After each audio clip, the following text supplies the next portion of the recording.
Hi, John. It's so nice to have you on the show. How are you doing today? I'm doing great, thanks. It's great to be here. I appreciate you having me on. Beautiful.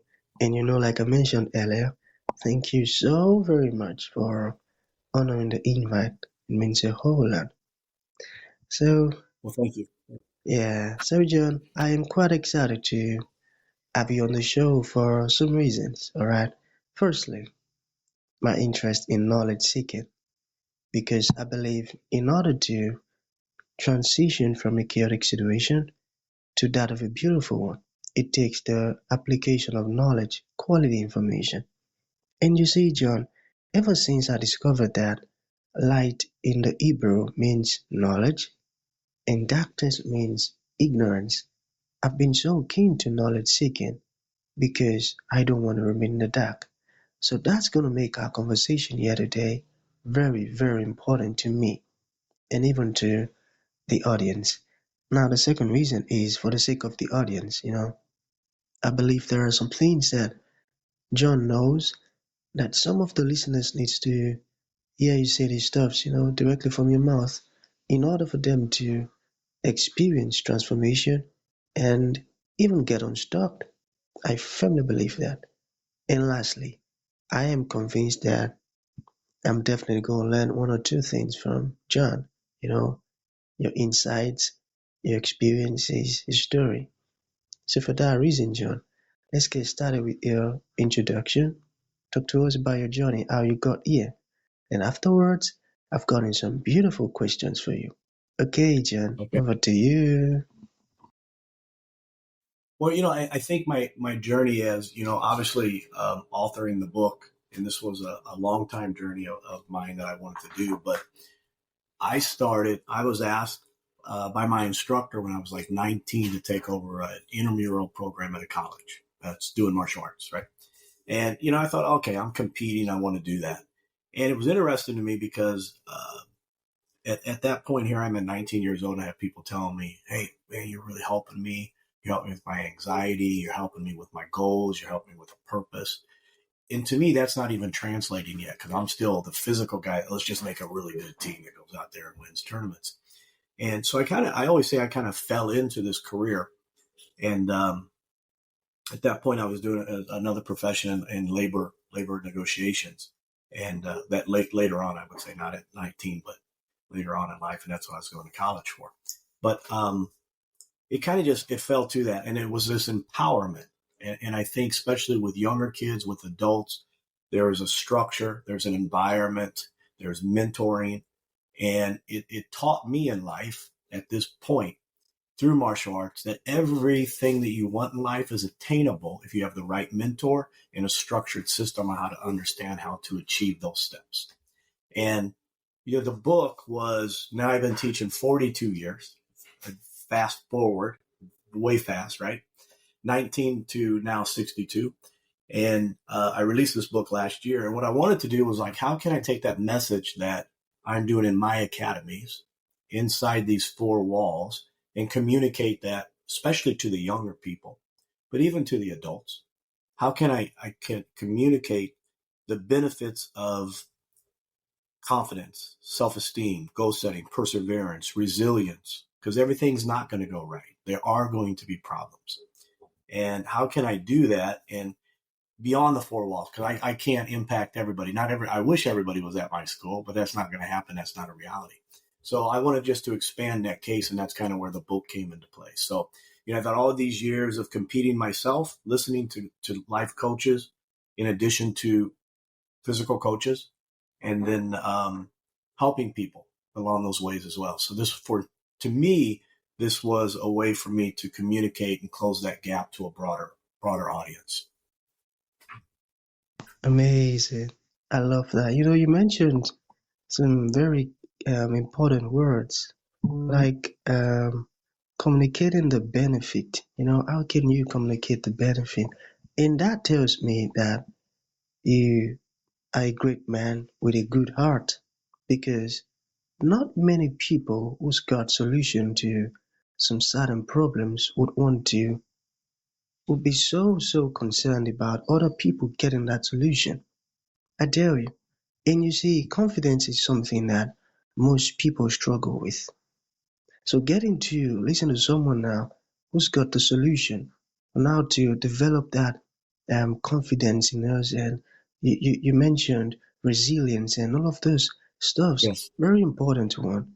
And like I mentioned in the beginning, I said I am convinced that I'm definitely going to learn one or two things from you. And you say that is happening already. I tell you, Chad. I tell you. So that's going to lead to the very first question. All right. Are you ready? Yes, I Okay. am. So you mentioned martial arts, and I was curious. I wanted to know, how did you first get involved in martial arts, and what inspired you to start teaching? Yeah, so I got involved with it, and I'm that same story that probably is still happening today, and it happened then when I was my childhood. I lost my father in a car accident when I was 4 years old. So So my sorry. mother, so thank you, and my mother had me very young. She had me at 17, and so what did that mean? That means she dropped out of school. So here she is raising a 4 year old and a 6 month old at the age of 21, and with no job, no so we would move, and she would always try her best. We didn't end back up with my grandparents, who were amazing, and I probably grew up with them.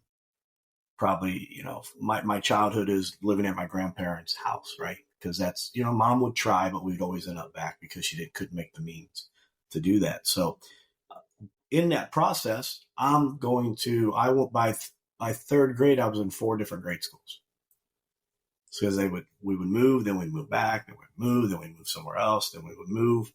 So skinny kid, I think I didn't hit over 50 pounds until I was 10. I was bullied, subject to that. Like, I was that kid that was always picked on, the little small kid, and quiet and reserved, lacking 100% of confidence. And that's why that's important for me to communicate that now, because I understand the power of that. And that's basically how we started it. Um, I did it for the summer. I didn't do it long term. I did some boxing and then got back into martial arts when I was 15 for about a year and a half.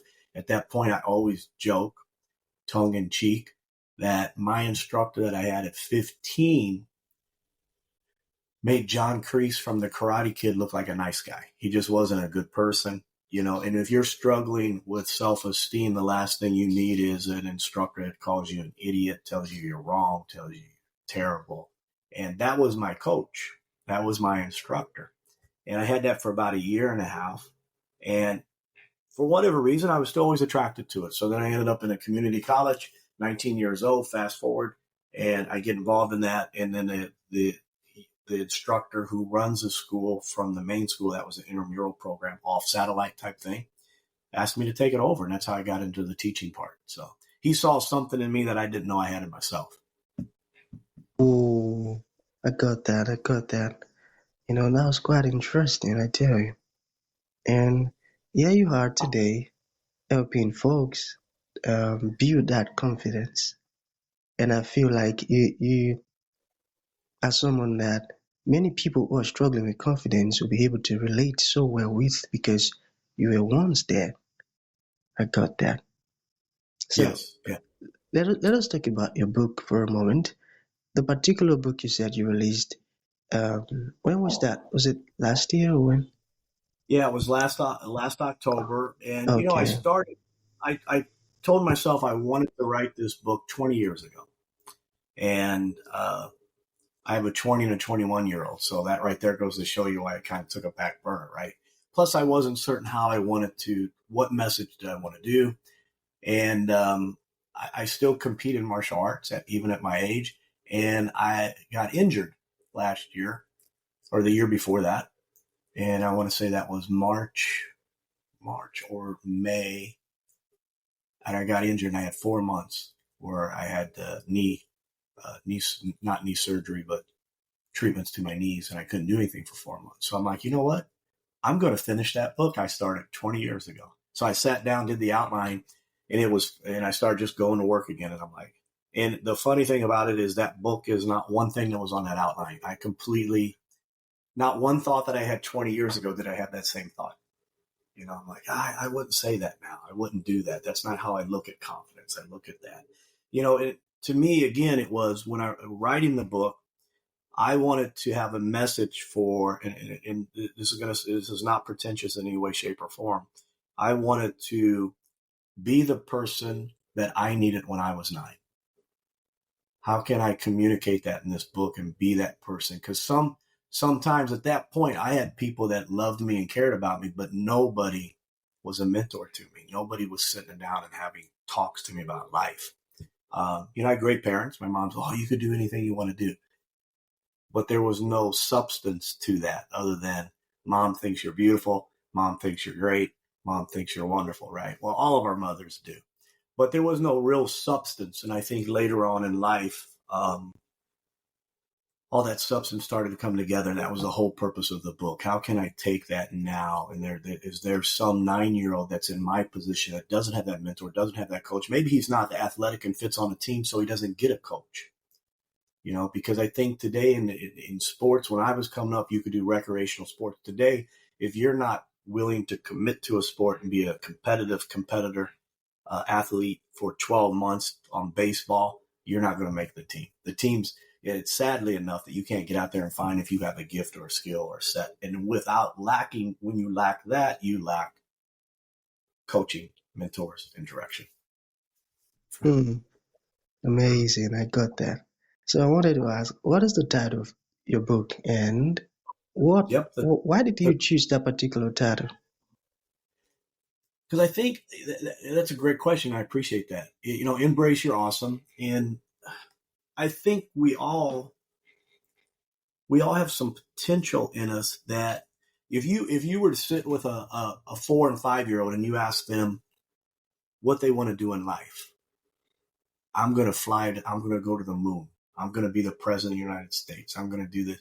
And then you notice that's a smaller talk by the time they're just in that level of going from kindergarten and first grade.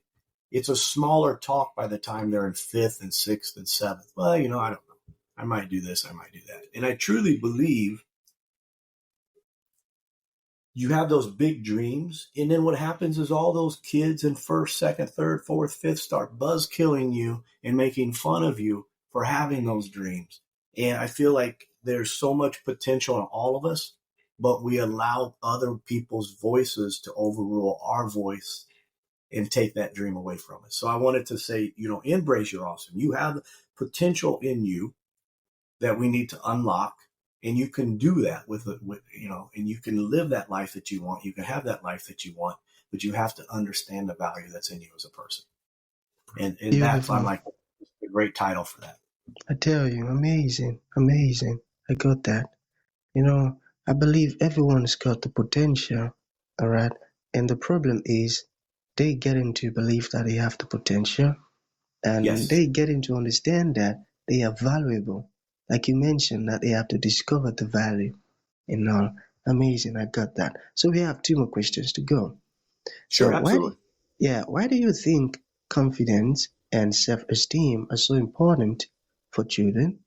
And how can martial art help in building these qualities? So that's a great question too. I think, parents sometimes will come to me. I think every time I sit down with a parent and they will say, I want my child to have higher self-esteem. And I always ask the parent, what does that mean? And have you ever had that conversation with your child? Because I think sometimes we don't even communicate or we even understand ourselves. We want our child to believe in themselves, but what are we doing to do that? So like one of the chapters in the book is identifying that. And some of the, one is it's a chapter where I talk about, confidence. I talk about self-esteem. I talk about examples of it. And then there's a reflective part when it's over, because I think we need to reflect. Journaling probably didn't become, something to me until I was probably in my 30s. And I intentionally put journaling in at the end of a prompt with 4 to 5 questions and for them to reflect on that. And I think there's that potential. If we get back to that potential, there's so many outside voices there's so many things that when I try something, maybe I look silly, maybe I fail, I think I look stupid, and we start diminishing that. And I think it's important for us to have some type of process. I always tell my staff, especially when training with kids, I believe kids want to please. And I always say, catch them doing the right thing. It's easy to catch doing the wrong thing. It's easy if they're, let's say, even just a simple punch, if they threw the punch wrong, was in a wrong angle or something. So you know what? That had a lot of power to it. But to be more like a black belt, and we will use black belt as a metaphor for personal excellence, as a goal that we're achieving, more like a black belt, throw that same power, but instead of turning it all the way over, I want you just to bring it through right here and just a half turn. And make sure, so there's a way of praising and then challenging them to do it even better. And then once they do, catch them again. Catch them doing that again and say, that's it. You're the strongest puncher in class tonight. As I go back and reflect at 19 when, I'm a kid that had no focus, I didn't know what I wanted to do in life at 19, and I wasn't too certain. But the instructor, when he came to me, said, hey, you have an ability, you're great at martial arts, you're great at competing. But I really like when you talk to people and help them understand a move. Would you like to take over this school? Now, I don't know if he actually believed that or if he was just wanting me to believe that, right? I still don't, but it doesn't matter. So he built that. Even at 19, I had someone for the first time in my life tell me I was good at something, right? That a mentor that I trusted, I should say, not somebody. My mother and my grandparents would always say that, but here was someone that actually was showing me outside of my family that you're good at something. And what did I want to do? I wanted to go out and teach. And on the first belt test, I wanted my students to be the best. What he believed in me, I wanted to reaffirm with him. I'm going to communicate so well that all my students understand this.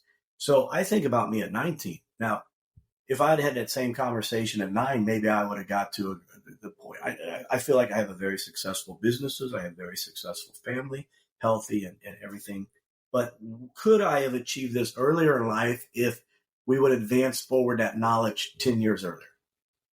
Could I have made those successful strides? So my goal, I think the structure in martial arts is there specifically if, and as I said to you, when I'm 15, I had the worst example of an instructor. But that was a good lesson for me because it told me I don't want to be that guy. I don't want to be that coach. That coach ain't making an impact on me. This coach did. How can I be more like that and even improve upon that? So I think our big thing, especially when working with young kids, the structure is there. The structure is there for focus.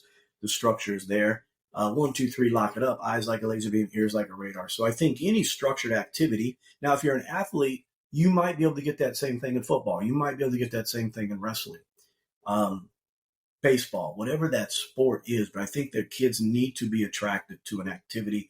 Personally, I'm going to be biased because I've spent my entire career in martial arts. Almost, 47 of my 62 years of living have been in the martial arts. So I believe that is the greatest outlet for that. But I do know also that there are some amazing golf coaches, football coaches that take mentoring as their career, as their vocation. And it's the mentoring. Yes, they're coaching, but they're changing people's lives. And I think that's it's probably more relevant to me. I think it's more visible in the martial arts, but I think it's there in everything. I got that. I got that. You've said so many amazing stuffs, and I've learned some amazing things from you. I tell you, you really did well because one thing I love listening to people is listening because I want to learn. And I get so excited each time I learn new things, just like what has happened just now. So thank you so very much, John. So now Thank we you. have, yeah, just one more to go. Now, do you have any advice for someone just starting out in martial arts or for parents looking to build their child's confidence? Yeah, I do. I think there's a lot of great schools out there, and I think I think that's going to vary depending on your child. If one is you do the trial. Most of the martial arts schools across the country offer a trial program. It could be 3 classes, it could be 2 weeks, it could be 1 month, it might be 1 class. Take that and visit. I even tell people in my school, we want to be your last stop, but you at least make us a stop. But I think to get out there and unless you totally connect from day one, try 2 or 3 places. I tell this to my even my adult students when they relocate to another place. Here's 3 or 4 that I look in the area that I think might be similar to what we've done. But the main thing is to go in. What is the relationship? Do you feel that there's a relationship? There has to be a connection with the relationship, because if the relationship isn't there, the product isn't there. It can be amazing punches, amazing. I do martial arts, but I also do the jujitsu. So it could be any of that. It could be the self-defense. It could be all that could be amazing. But if you don't have that instructor that can relate, and what is that instructor's mission? Well, we call our academies are empowered martial arts. My job, I want to share the martial arts in a way that empowers your life on the mat, but also off the mat. When that child who's 9 starts with me, when he's 15 and deals with his first heartbreak, deals with struggling in math, deals with being excluded from the crowd that he wants to hang with, is struggling socially, is struggling with his grades, struggling not making the team. Does he have enough confidence and resources within himself to stay focused and understand this is just a setback? So finding those connections with those instructors. I do 5 to 6 private lessons a week with students. I'll sit with 42-year-old men that will ask me, they'll share where they're struggling in life and ask for my input. And I think that's the greatest compliment. But all of us, regardless if I'm 4 or I'm 42, sometimes we need a sounding board and someone that we can trust. So I think one is make sure the relationship there. And is this person someone, especially if you're a parent, you know what you want for your child. Does this person complement that mission? Could you see them being a part of the team? Not just that they're great at martial arts, not that the guy has won this many medals or that big trophy. Can he connect and guide my child to be the best version of themselves in life? And I think that's it. Find that relationship and just get in there. You'll know when it connects, right? You'll know when it's there. That's right. I got that. Okay, John, for those ones who would like to reach out to you, learn more about what you do, or maybe even get your book, how can that be possible? Sure. You can, my website is my name. So it's johngeyston.com. So JOHNGEYSTON. And they can order the book directly from there. It is on Amazon too, just under the title, Embrace Your Awesome. It's available directly through Amazon, or you can go right to the website and order it from there as well. Beautiful. So that's going to be the end of the show, John. Thank you for coming, and thank you for impacting us with so much amazing words. It means a whole lot, man. Thank you. Thank you. I appreciate you having me on. I truly do. It's opportunities that you give me, an opportunity to hopefully get that message out to even if it's just one more person, right? Thank you.